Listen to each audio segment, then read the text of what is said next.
Hi guys, how are you? Guys, welcome to all of you at my YouTube channel. And I'm very sure कि हम लोग एक chapter पढ़ रहे थे कैश फ्लो स्टेटमेंट। उसकी already we have completed 6 classes, वो आपने देख लिया होगा। ठीक है जी, 6 क्लासेस हम लोगों ने कवर अप कर ली हैं और उम्मीद करता हूँ कि इन 6 क्लासेस को देखने के बाद जो हमारा कॉन्सेप्ट है CFS का वो ऑलमोस्ट हमारा क्लियर हो चुका है। ठीक है जी, तो स्टिल 2 क्लासेस, एक 7th और एक 8th। 7वीं क्लास में मैं अपनी एक लास्ट एडजस्टमेंट कराऊंगा आपको और 8th क्लास के अंदर हम कुछ थियोरेटिकल एस्पेक्ट देखेंगे। उसके बाद मैं आपकी MCQ से रिलेटेड डाउट्स लूंगा अगर आपको होंगी तो, and then this chapter will be over. ठीक है सर, आइए जरा, अगर आपको याद हो तो हमने अपनी क्लास नंबर 6 के अंदर आपको फिक्स्ड एसेट से रिलेटेड, जब हम एसेट को मेंटेन करते हैं एट बुक वैल्यू, तब हम डेप्रिसिएशन और सेल ऑफ एसेट की एंट्री क्या करते हैं वो मैंने पढ़ाया था। हाँ सर, याद है। तो एक बारी मैं रिवाइज करा देता हूँ। एसेट को किताबों में मेंटेन करने के दो रास्ते हैं। या तो आप उसको मेंटेन करते हैं एट बुक वैल्यू, या फिर आप अपने एसेट्स को मेंटेन करते हैं एट कॉस्ट। पता कैसे चलता है सर? देखिए, अगर हमारा एक्यूमुलेटेड डेप्रिसिएशन का बैलेंस या प्रोविजन फॉर डेप्रिसिएशन का बैलेंस नहीं दिख रहा, तो इसका मतलब हम अपने एसेट्स को बुक वैल्यू पे मेंटेन करते हैं। उसकी जो एंट्री हम लोग पास करते थे, P&L account debit to depreciation, एक सेकेंड, पहले एंट्री होती है डेप्रिसिएशन टू एसेट और फिर हम उसको P&L से राइट ऑफ करते थे। हाँ सर, याद आ गया हमें। ठीक है जी, और फिर नेट एंट्री आ जाती थी P&L टू एसेट। ठीक है सर, और जब हम एसेट को बेचते थे तो bank account debit to asset, asset के सामने बुक वैल्यू, बैंक के सामने सेल प्राइस, दोनों का जो गैप होता था वो लॉस या गेन होता था। सर ये तो हो गया था हमारा। ठीक है, तो अभी हमारा एक टॉपिक रह गया है, दैट इज अगर assets are maintained at cost तो क्वेश्चन कैसे आएगा और वो सॉल्व कैसे होगा। ठीक है सर, आप में से कोई मुझे बताना चाहेगा कि अगर एसेट मेंटेन्ड एट कॉस्ट होगा तो मैंने आपसे कहा था पता कैसे चलता है, अगर एक्यूमुलेटेड डेप्रिसिएशन या फिर प्रोविजन फॉर डेप्रिसिएशन का ओपनिंग एंड क्लोजिंग दोनों बैलेंसेस आपको गिवन हो तो समझ जाना कि आपका एसेट मेंटेन्ड एट कॉस्ट है। ठीक है सर, तो ऐसे में जो जर्नल एंट्री होती थी, depreciation debit to accumulated depreciation होती है और P&L account debit to depreciation होती है। ठीक है सर, तो इसका नेट इफेक्ट होता है P&L account debit to accumulated depreciation. और जब ये एसेट बिकता था, bank debit to asset, asset के सामने हमेशा याद रखना कॉस्ट आएगी, बैंक के सामने सेल प्राइस आएगा, और जितना भी इस एसेट पर जो बिक रहा था, जितनी भी डेप्रिसिएशन थी वो उतना डेबिट कर देना आप। और जो बैलेंसिंग फिगर आएगी, अगर डेबिट में आएगा तो लॉस, क्रेडिट में आएगा तो प्रॉफिट। ठीक है सर, ये आपने वैसे करा दिया था सर, आज हमें सिर्फ क्वेश्चन करने हैं। राइट, चलो शुरू करते हैं, लिखना शुरू करेंगे जरा। एग्जाम्पल लिखेंगे आज का। ठीक है, पहले मैं फिर से छोटे क्वेश्चन कराऊंगा फिर बड़ा क्वेश्चन कराऊंगा। ठीक है, देखो, मान लो यहाँ पर फिक्स एसेट दिखा हुआ है और ये लिखा हुआ है 20 लाख से 25 लाख।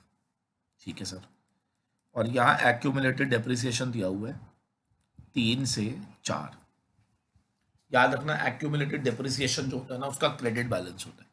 कैसे पता चला मुझे? क्योंकि आप एंट्री करते हो P&L account debit to accumulated dep, तो एक्यूमुलेटेड डेप क्योंकि क्रेडिट हो रहा है तो उसका बैलेंस भी क्या होगा? Credit balance.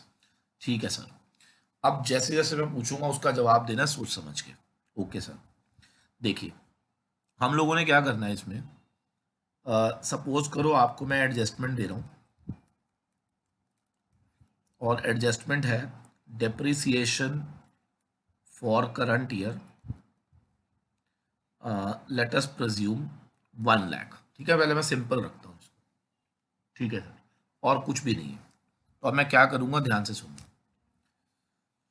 Depreciation for current year 1 lakh की मैं एंट्री पास करूंगा, जो कि होगी P&L account debit to accumulated dep. Net entry कर दिया मैंने, ठीक है ना, काट कूट के 1 लाख से।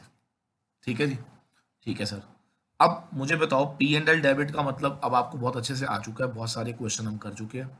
इसका मतलब depreciation non cash item P and L से माइनस हुई होगी, अब हम वापस क्या करेंगे, प्लस। तो पी एंड एल डेबिट का मतलब ऑपरेटिंग एक्टिविटी में आपको प्लस करना है 1 लाख से। ठीक है सर।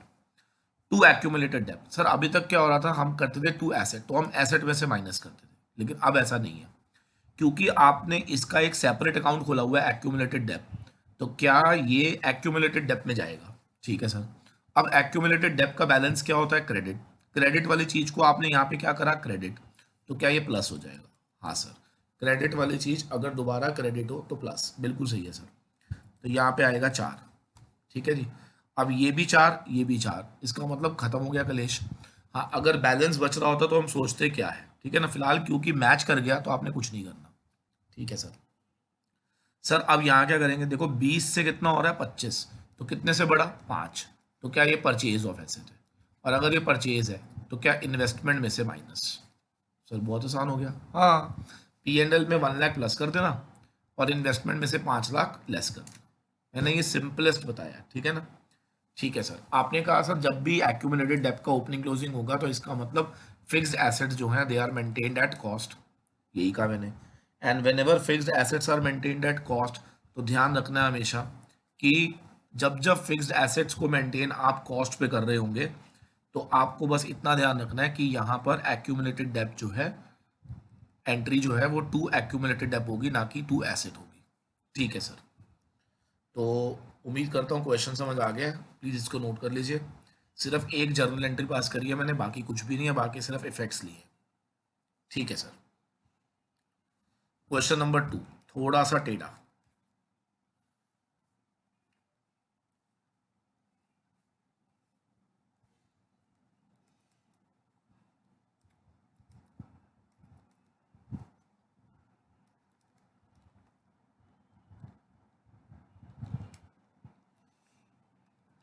शुरू करें।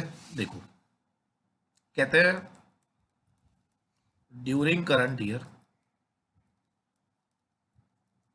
एक एसेट हमने सोल्ड करा, उसकी कॉस्ट जो थी ना वो 2 लाख थी, और उस एसेट पर एक्यूमुलेटेड डेप्रिसिएशन 1.5 लाख था, और सोल्ड हुआ है 40,000। ठीक है जी, बस ये एडजस्टमेंट है। करें शुरू, शुरू करते हैं। कौन बताएगा क्या ये सेल की एंट्री है। हाँ सर, तो आप सेल की एंट्री पास करिए, क्या होती है। सर आपने बताया था bank account debit to asset, bank के सामने हमेशा सेल वैल्यू आएगी, एसेट के सामने आपने कहा था सर कॉस्ट आएगी, और यहाँ पे जो एसेट बिका है उसकी कॉस्ट कितनी थी, 2 लाख। ठीक है सर। और उस पर डेप्रिसिएशन एक्यूमुलेटेड कितना था, 1.5, तो वो यहाँ डेबिट हो जाएगा। ठीक है जी। 2 लाख की चीज थी, उस पर अभी तक 1.5 लाख का डेप लग चुका था, तो कितने की बुक वैल्यू बची होगी, 50। 50 वाली चीज कितने की बिकी, 40, तो सर लॉस आ गया, तो क्या वो पी एंड एल डेबिट हो जाएगा। ठीक है सर, ये जर्नल एंट्री हमने कर दी। अब इसका लेजर इफेक्ट आराम आराम से देखेंगे। बैंक डेबिट मतलब पैसा आया, तो इन्वेस्टमेंट एक्टिविटी में प्लस कर दो 40,000। ठीक है सर। एक्यूमुलेटेड डेप्रिसिएशन डेबिट, आप बताओ एक्यूमुलेटेड डेप्रिसिएशन का बैलेंस क्रेडिट होता है। हाँ सर, उसको हमने क्या करा, डेबिट, तो क्या सर इसमें से माइनस कर दें, बिल्कुल। ठीक है sir. P and L debit, इसका मतलब एक नॉन ऑपरेशनल लॉस है जो आपने लेस किया होगा, तो क्या इसको ऑपरेटिंग एक्टिविटी में प्लस कर दोगे। हाँ सर, ऑपरेटिंग एक्टिविटी में इसको क्या कर देना, प्लस। ठीक है सर। टू एसेट, तो क्या एसेट में से 2 लाख माइनस। ठीक है सर। मेरे ख्याल से लेजर पोस्टिंग और जर्नल एंट्री ये समझ आनी बड़ी जरूरी है। एक बार दोबारा देखें, मैंने कहा था जब जब कंपनी एसेट को मेंटेन कॉस्ट पे करेगी, और अगर उस एसेट को बेचा जा रहा है, तो bank account debit to asset, bank के सामने हमेशा ध्यान रखो सेल प्राइस आएगा, एसेट के सामने कॉस्ट आएगा, और उस पर जितना भी एक्यूमुलेटेड डेप होगा क्या वो डेबिट हो जाएगा, और डिफरेंस अमाउंट को क्या हम पी एंड एल में ले जाएंगे। बिल्कुल। अब जैसे इस क्वेश्चन में कहा बिका कितने में है, 40 में, तो बैंक के आगे 40, कॉस्ट कितनी थी 2 लाख, तो कॉस्ट के आगे एसेट के आगे 2 लाख। उस एसेट पे अभी तक एक्यूमुलेटेड डेप कितनी लग चुकी है, 1.5, तो जितना उस पर डेप लग चुका है वो एक्यूमुलेटेड डेप डेबिट हो जाएगा। ठीक है सर। और डिफरेंस अमाउंट जो भी बच रहा होगा या वो लॉस होगा या गेन होगा। ठीक है सर। क्या मैंने जर्नल एंट्री का लेजर इफेक्ट ले लिया? हाँ सर। अब देखो क्या करना है। अब आपने बताना है एक्यूमुलेटेड डेप था कितने का, 1.5, और अभी कितने का है, 4, तो जरूर हमने क्या डेप्रिसिएशन और लिया होगा करंट ईयर में 2.5 लाख। हाँ, तो अगर एक्यूमुलेटेड डेप्रिसिएशन का बैलेंस बढ़ रहा है तो 100% आपने और प्रोविजनिंग करी होगी। कितने से करी होगी, 2.5 लाख से। तो उसके लिए आपने एक एंट्री पास करी होगी, P and L account debit to accumulated depreciation 2.5 lakh से। हाँ सर ठीक है। अब बस इतना बता दो, अगर आपने ये एंट्री पास करी होगी इसका मतलब आपने पी एंड एल में से 2.5 लाख क्या माइनस करे होंगे डेप्रिसिएशन के, जो कि नॉन कैश है। तो अब आप पी एंड एल में इसको क्या कर देना, प्लस। ठीक है सर। अब दोबारा देखो, फिक्स एसेट 3 से कितना हो गया, 8, कितने से बढ़ गया, 5, तो क्या ये 5 से अगर बड़ा है तो क्या इन्वेस्टमेंट में माइनस कर देना क्योंकि ये परचेज होगा। बिल्कुल सही सर। तो इसका इफेक्ट कहाँ कहाँ जाएगा, आराम आराम से देखेंगे। बैंक डेबिट इन्वेस्टमेंट में प्लस, एक्यूमुलेटेड डेप्रिसिएशन डेबिट यहाँ से minus, P and L debit तो डेफिनेटली लॉस था, पी एंड एल में से आपने माइनस किया था, अब हम ऑपरेटिंग में जाके क्या कर देंगे, प्लस, क्योंकि नॉन ऑपरेशनल है। और एसेट क्रेडिट, एसेट का डेबिट बैलेंस है, क्रेडिट हो रहा है तो माइनस। हमेशा ये करने के बाद मैं हमेशा क्या बोलता हूँ, चेक करो कि ये रीजंस क्या होंगे। 1.5 से अगर 4 एक्यूमुलेटेड डेप बढ़ रहा है तो जरूर करंट ईयर में आपने एक्यूमुलेटेड डेप्रिसिएशन 2.5 लाख से क्रिएट करा होगा, और उसकी एंट्री क्या करी होगी, P and L account debit to accumulated depreciation. और 3 से अगर 8 हो रहा है तो 5 लाख का एसेट क्या हमने खरीदा होगा, और अगर खरीदा है तो क्या इन्वेस्टमेंट एक्टिविटी में से माइनस हो जाएगा। बहुत बढ़िया। ठीक है जी, प्लीज इसको नोट करेंगे। फिर मैं आपको अब एक कुछ क्वेश्चन कराऊंगा फुल फ्लेज वाला। ठीक है, करिए फटाफट से। बहुत आसान होता है बच्चे, अगर एंट्रीज को अगर ढंग से समझोगे तो।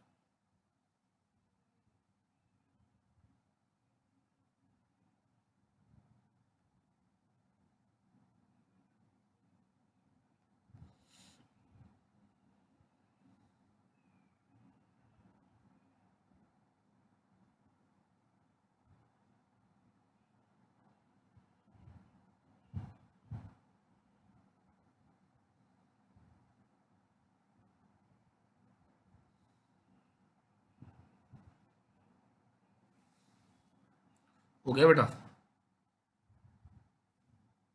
मैं एक फुल फ्लेज कराऊंगा ना आपको, और अच्छी सी क्लैरिटी आएगी। ठीक है ना?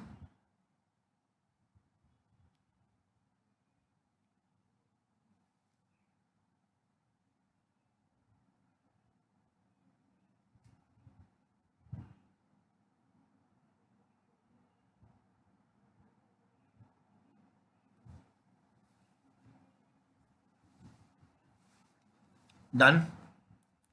ठीक है सर, डन। चलो अब लिखो क्वेश्चन नंबर 3। इसमें मैं थोड़ा सा आपको फुल फ्लेज क्वेश्चन करके दिखाऊंगा, एक एक इफेक्ट आपको प्रॉपर दिखेगा भी। ठीक है सर। मान लो यहाँ पे मेरी कैपिटल है 5 लाख टू 7 लाख। यहाँ पे जनरल रिजर्व है 2 से 3, पी एंड एल का बैलेंस 4 से 10, क्रेडिटर्स 3 से 2, और एक्यूमुलेटेड डेप्रिसिएशन 2 से 4। ठीक है सर। फिक्स एसेट दिया हुआ है, डेटर दिया हुआ है, कैश दिया हुआ है। ठीक है सर। सम करेंगे इसका, 5 to 7, 7, 10, 10 और 6, 16, 10, 10, 20, 26। ठीक है जी। फिक्स एसेट दिया हुआ है 5 से 10, डेटर दिए हुए हैं 6 से 8, जो बच गया वो कैश 5 लाख, 8 लाख, ठीक है, सही है ना मेरे ख्याल से। ठीक है सर, एडजस्टमेंट लिखो।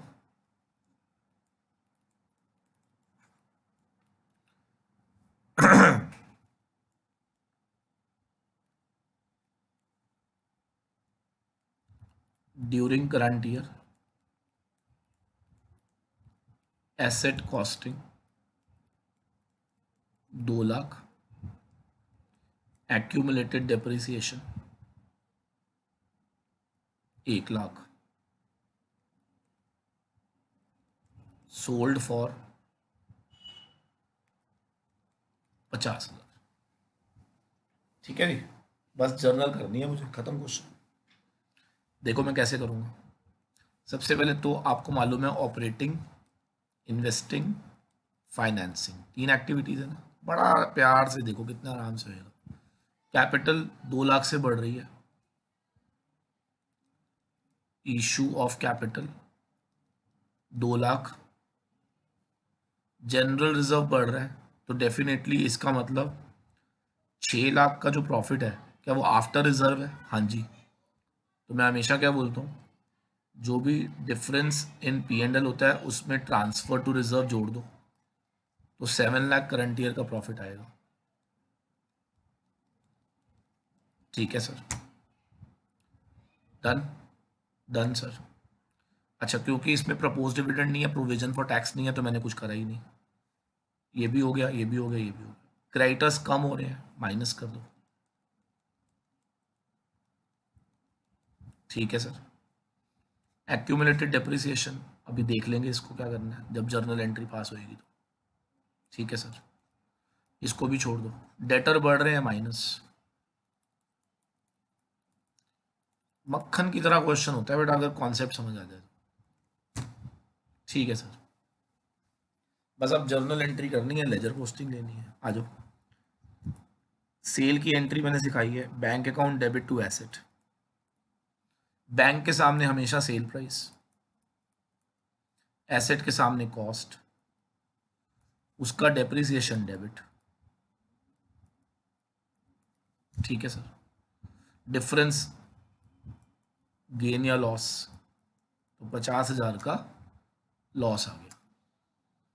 ठीक है सर, अब इसकी ledger posting, bank debit, investment में plus, sale of asset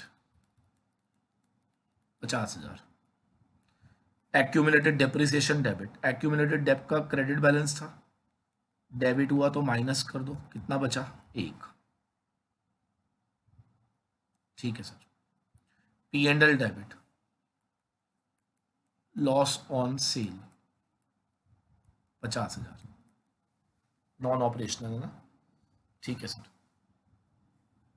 to asset, यहां से माइनस, कितना बचा? 3। लेजर इफेक्ट ले लिया हो तो अब इसके बारे में चर्चा कर लेते हैं। एक्यूमुलेटेड डेप्रिसिएशन बचना चाहिए था 1, आज है 4, कितने से बढ़ गया? 3 लाख से।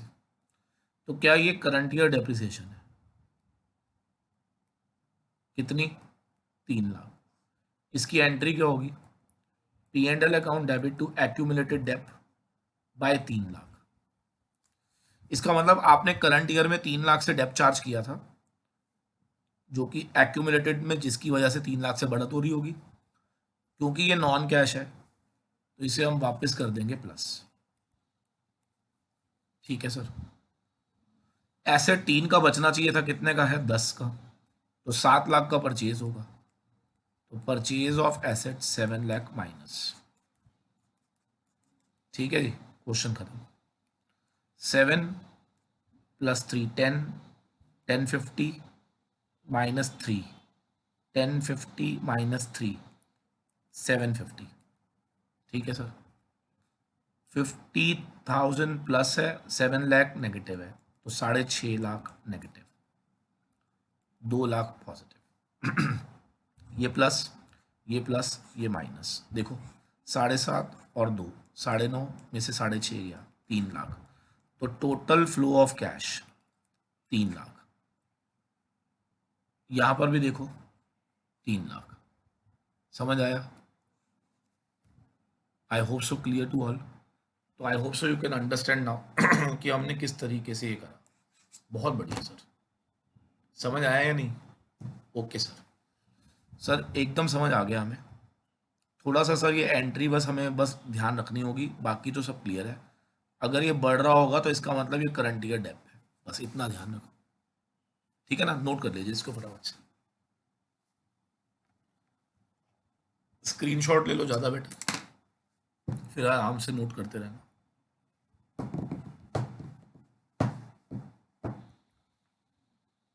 ये हमने कौन सा केस पढ़ा? जब एसेट्स को मेंटेन किया जाता है किस पर? कॉस्ट पे। ठीक है सर, पेज पलट दे, फोटो ले लीजिए।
चलो जी, तो मेरे ख्याल से ये क्वेश्चन हमारा क्लियर हो चुका है।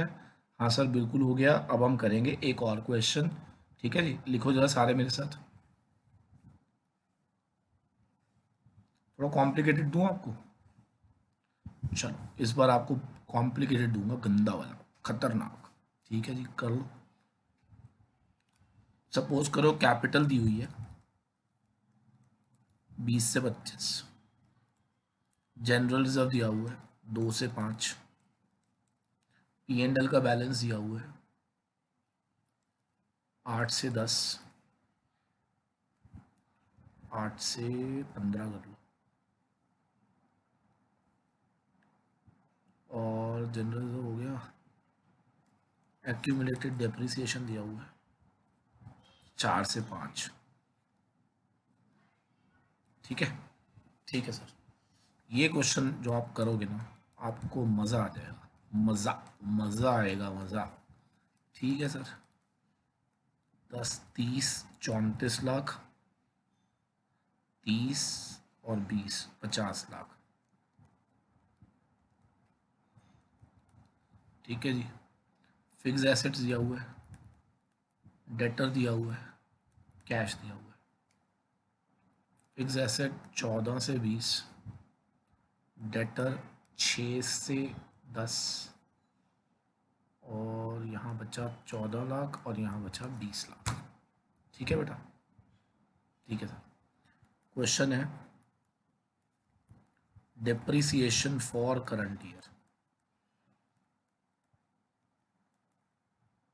सपोज करो दी हुई है 2.5 लाख, और एक एडजस्टमेंट और भी है, asset costing 2 lakh, sold for 20,000। Sir बोलो, एक्यूमुलेटेड डेप्रिसिएशन तो बता दो। पता नहीं, अपने आप निकालना है। ठीक है सर, ये मेरा क्वेश्चन है। ठीक है, करें शुरू। 3 काम आपने करने ही करने, ऑपरेटिंग, इन्वेस्टिंग और फाइनेंसिंग। ठीक है सर। ऑपरेटिंग में P and L 7, difference of P and L 7,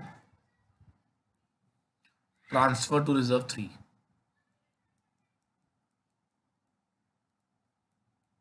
कितना हो गया 10। तो यहाँ लिख देना नेट प्रॉफिट 10। ठीक है सर। कैपिटल 20 से 25 यानी कि 5 लाख रेज हुई है। ठीक है सर। एक्यूमुलेटेड डेप्रिसिएशन अभी हम चेक कर लेंगे, कैश छोड़ दो, डेटर बढ़ रहा है minus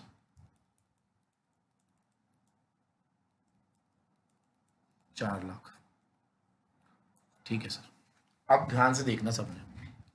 depreciation for the current year 2.5 lakh, entry बोलो sir. P and L account debit to accumulated depreciation 2.5 lakh. चलो जी लेजर इफेक्ट ले लेते हैं, ले ले।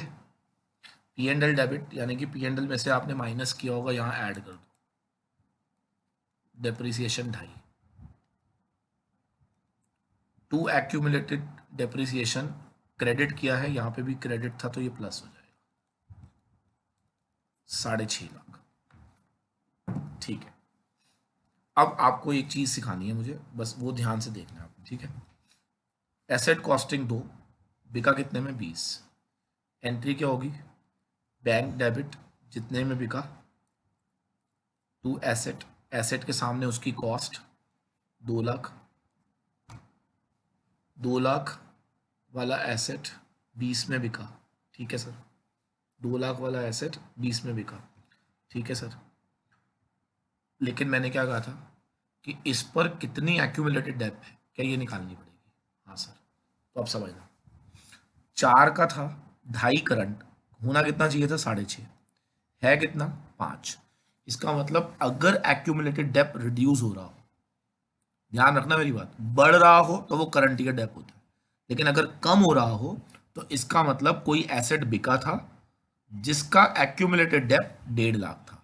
ओहो अच्छा, तो यहां पर एक्यूमुलेटेड डेप्थ 1.5 लाख आएगा। हाँ जी, याद रखना, एक्यूमुलेटेड डेप्थ अगर बढ़ रहा है 5 से 6 हो रहा है तो वो 1 लाख करंट ईयर डेप्थ है, जो हमने पिछले क्वेश्चन में करा था। लेकिन अगर एक्यूमुलेटेड डेप्थ घट रहा है तो जितने से घट रहा है ना, वो डेप्रिसिएशन ऑन एसेट सोल्ड है। ओके सर, तो हम ये मान के चलेंगे ये जो 1.5 लाख से घट रहा है ना, ये 1.5 लाख उस एसेट की डेप्रिसिएशन है जो आपने बेचा है। ओके सर, तो पी एंड एल में कितना आएगा ये बता दो सर, 30,000। अब लेजर पोस्टिंग तो आपको आती है, कैसे सर, बैंक डेबिट इन्वेस्टमेंट में सेल ऑफ एसेट कितना, 20,000। ठीक है सर, एक्यूमुलेटेड डेप्रिसिएशन डेबिट, अब देखो ये क्रेडिट था ना, डेबिट हुआ तो 1.5 माइनस कर दोगे, जैसे ही 1.5 माइनस करोगे ये भी 5 हो जाएगा, 5 से 5 खत्म हो गया, मैच कर गया ना। ठीक है sir, P and L debit यानी कि लॉस ऑन सेल 30,000, ये इसमें आप प्लस कर दोगे। ठीक है, टू एसेट 2 लाख, क्या यहाँ से माइनस कर दोगे। ठीक है सर, ठीक है। अब क्वेश्चन में हमने ये कर लिया, ये कर लिया, ये कर लिया, ये भी कर लिया, डेटर हो गया। अब बस ये देख लो, फिक्स एसेट 12 से कितना हो रहा है 20, तो 8 लाख से बढ़ा, तो क्या ये purchase of fix asset 8 lakh आ गया। बिल्कुल सही सर, हो गया क्वेश्चन का। तो देखो कैसे,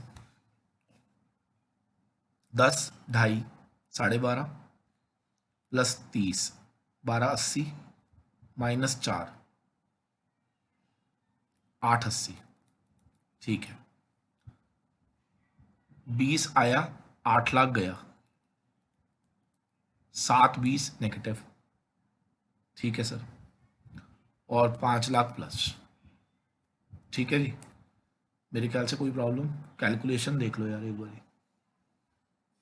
10 लाख, 2.5, 12.5 और 30,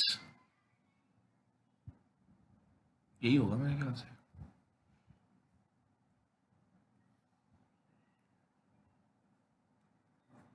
880 आया, 5 यहाँ से आया, 1380 माइनस 720, 660। कुछ गड़बड़ हुई है कैलकुलेशन में, कैलकुलेशन कैलकुलेशन कैलकुलेशन, चेक करो चेक करो चेक करो।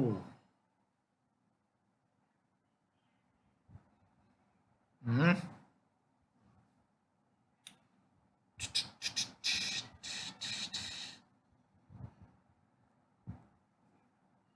अच्छा ये 20,000 है ना, प्लस, और अच्छा सॉरी, ये ठीक कर लो, 780 आएगा ना नेगेटिव। अब ठीक है, अब करो जरा इसको, 880 आया, 780 गया, कितना बचा 1 + 5 6 लाख, और आप देखो चेंज भी कितना हो रहा है 6 लाख। ठीक है जी, लीजिए तो ये मेरा आपका एडजस्टमेंट पूरा खत्म हो गया। ठीक है, अब एक आधी एडजस्टमेंट छोटी मोटी मैं आपको और लिखवा रहा हूँ, वो भी लिख लीजिए। ठीक है, लिखो जरा, एक एडजस्टमेंट और लिखनी है, इंटरिम डिविडेंड। हाँ जी, इंटरिम डिविडेंड। अब इंटरिम डिविडेंड क्या होता है लिख लो, डिविडेंड, हाँ जी डिविडेंड जिसे हम proposed as well as paid दोनों कर देते हैं बिटवीन 2 AGMs। अगर कोई डिविडेंड 2 AGM के बीच में प्रपोज भी हो जाए और साथ में पेड भी हो जाए तो उसको क्या बोलते हैं, इंटरिम डिविडेंड। ठीक है सर, अब ऐसा जो इंटरिम डिविडेंड होता है ना, इसमें क्या करना होता है हमें, इस इंटरिम डिविडेंड में हमें प्रपोज की भी एंट्री करनी होती है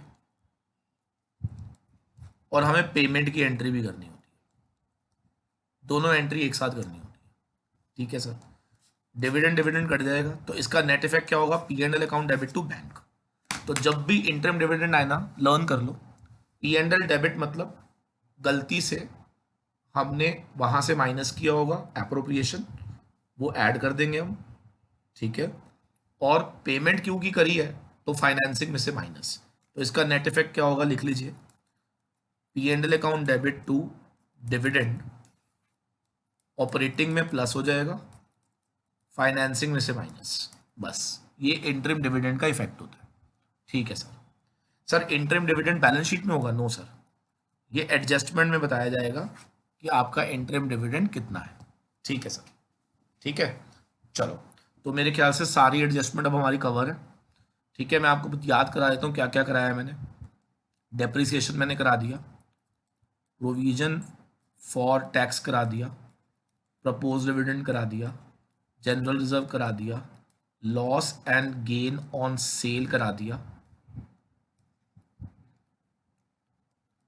in case of book value, in case of cost, दोनों केसेस कर लिए हमने, इंटरिम डिविडेंड कॉन्सेप्ट हमने कर लिया। ठीक है जी, तो ये सारी एडजस्टमेंट आपकी कवर हो गई। ठीक है सर, कोई दिक्कत नहीं है सर। अब एक छोटे से पॉइंट मैं आपको एक दो बता रहा हूँ, ध्यान से सुनना। देखो अभी तक आपने जितने भी क्वेश्चन देखे ना, आपने नोटिस किया होगा मैंने एक्यूमुलेटेड डेप्थ यहाँ लिखा था। कई किताबें क्या करती हैं, यहाँ नहीं लिखती, ऐसे लिखेंगे वो लोग, फिक्स एसेट 4 से 5 लेस एक्यूमुलेटेड डेप्रिसिएशन 2 लाख से 3 लाख, ऐसे होएगा। तो अब मेरा पॉइंट समझना, आपने इसको ना यही मानना है कि ये कॉस्ट पे है। वो अलग बात है कि लाइबिलिटी साइड पे ना लिखकर क्या उन्होंने एसेट में से माइनस करके लिख दिया। ठीक है सर, करने का तरीका बिल्कुल वही होगा, आप इसको ऐसे ही एज्यूम करना कि ये एसेट साइड पे ना लिखकर कहाँ लिखा हुआ है, लाइबिलिटी साइड। ठीक है सर, आई होप सो यहाँ तक क्लियर है। हाँ सर क्लियर हो गया। ठीक है, अब एक इलस्ट्रेशन मैं आपको और करा रहा हूँ, उसमें आपने बस ध्यान रखना है क्या करना है। कई बार ऐसा भी होगा, हालांकि मुझे लगता नहीं कि आपके पास ये केस आएगा, ऐसे लिखा होगा एसेट 2 से 4 और ना एडजस्टमेंट में बताया गया होगा कि एक्यूमुलेटेड डेप्रिसिएशन का ओपनिंग बैलेंस 3 है और क्लोजिंग 4 है। एडजस्टमेंट में लिखा होगा, यानी कि ना वो लाइबिलिटी में लिखा होगा और ना वो यहाँ से माइनस हो रहा होगा। तो अब ऐसे क्वेश्चन को कैसे करना है बस वो समझ लीजिए। ये क्वेश्चन में मैं एक छोटा सा काम करूंगा, जिसके बाद ये क्वेश्चन पुराने क्वेश्चन जैसा हो जाएगा, फिर आपने पहले जैसे करना है। कैसे सर, देखो आप क्या करेंगे, यहाँ एक्यूमुलेटेड डेप्थ लिख दीजिए, ओपनिंग और क्लोजिंग को ना लाइबिलिटी और एसेट दोनों साइड में ले जाओ। क्या मतलब सर, देखो हम क्या करेंगे, एक्यूमुलेटेड डेप्थ का ओपनिंग बैलेंस 3 और 4 यहाँ पे प्लस कर देंगे, तो ये हो जाएगा 5 और 8, और वही बैलेंस हम 3 और 4 यहाँ दिखा देंगे। अब आप चेक करके देखो बात वहीं आएगी। देखो कैसे, अगर मैंने 3 दोनों तरफ जोड़ दिया, 4 दोनों तरफ जोड़ दिया, क्या बैलेंस शीट अभी भी टैलिड है? हाँ सर। तो अब ये क्वेश्चन में कैसे पढ़ा जाएगा कि एसेट की कॉस्ट 5 है, 8 है और उस पर एक्यूमुलेटेड डेप्रिसिएशन 3 और 4 है। अच्छा सर, इसका मतलब एक्यूमुलेटेड डेप्रिसिएशन का ओपनिंग क्लोजिंग लाइबिलिटी साइड में भी हो सकता है, एसेट में से माइनस होता हुआ भी दिख सकता है, और नीचे एडजस्टमेंट में भी हो सकता है। लाइबिलिटी साइड में होता है तो वो तो सारा कर लिया आपने, एसेट साइड में होगा तो माइनस हो रहा होगा। आपको मालूम है लाइबिलिटी साइड में कोई चीज़ दिखाओ या एसेट में से माइनस करके दिखाओ, बात एक ही है, तो वो सेम ही हो गया। लेकिन अगर एडजस्टमेंट में दिया हुआ है तो आपने कुछ नहीं करना, ओपनिंग वाला ओपनिंग में ऐड कर देना, क्लोजिंग वाला क्लोजिंग में ऐड कर देना, तो आपके पास एसेट कॉस्ट आ जाएगी।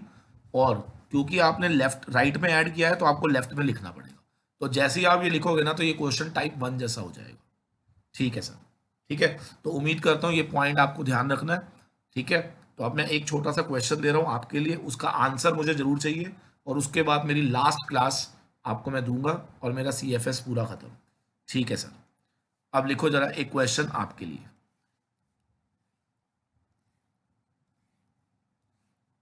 ठीक है जी, लिखो। कैपिटल 4 से 6, जनरल रिजर्व 2 से 3, P&L का बैलेंस 6 से 10, करंट लाइबिलिटी 4 से 5। ऐड कर लीजिए, 10 6 16, 9 10 19 और 5 24।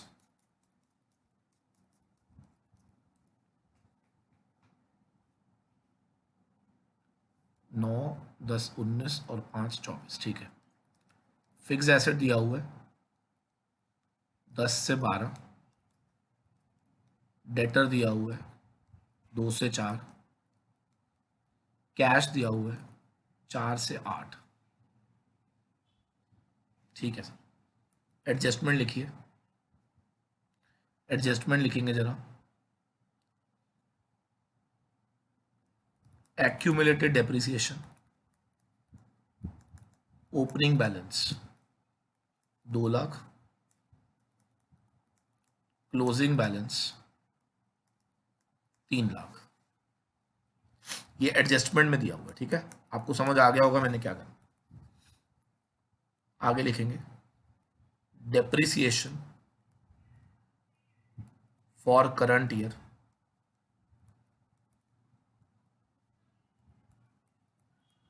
1.5 लाख,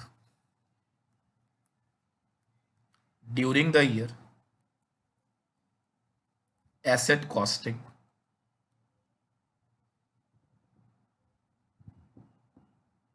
2 लाख, सोल्ड फॉर 30,000। ठीक है बच्चे, ये क्वेश्चन है, आंसर चाहिए मुझे हर बच्चे के द्वारा, और एक बार जब आप आंसर करेंगे तो आपका कॉन्फिडेंस बढ़ेगा। एंड इसी के साथ हमारा, अच्छा एक एडजस्टमेंट और लिख देते हैं, इंटरिम डिविडेंड 20,000। ठीक है, इंटरिम डिविडेंड 20,000। बस ये क्वेश्चन अगर आपने कर लिया ना, ट्रस्ट मी आपका पूरा कॉन्सेप्ट क्लियर है। ठीक है जी, सो मिलते हैं आपके साथ एक अंतिम क्लास के अंदर, कैश फ्लो स्टेटमेंट की आखिरी क्लास, और उसके बाद हमारा ये चैप्टर पूरी तरह से फिनिश। ठीक है जी, thank you very much, God bless you all, and please make sure ये क्वेश्चन का आंसर मुझे जरूर चाहिए कमेंट बॉक्स में, उसके बाद ही मैं नेक्स्ट क्लास अपलोड करूंगा। ठीक है जी, चलो थैंक यू वेरी मच, और जरूर करना है, ध्यान से करना और गलती ना हो। ठीक है, चलो।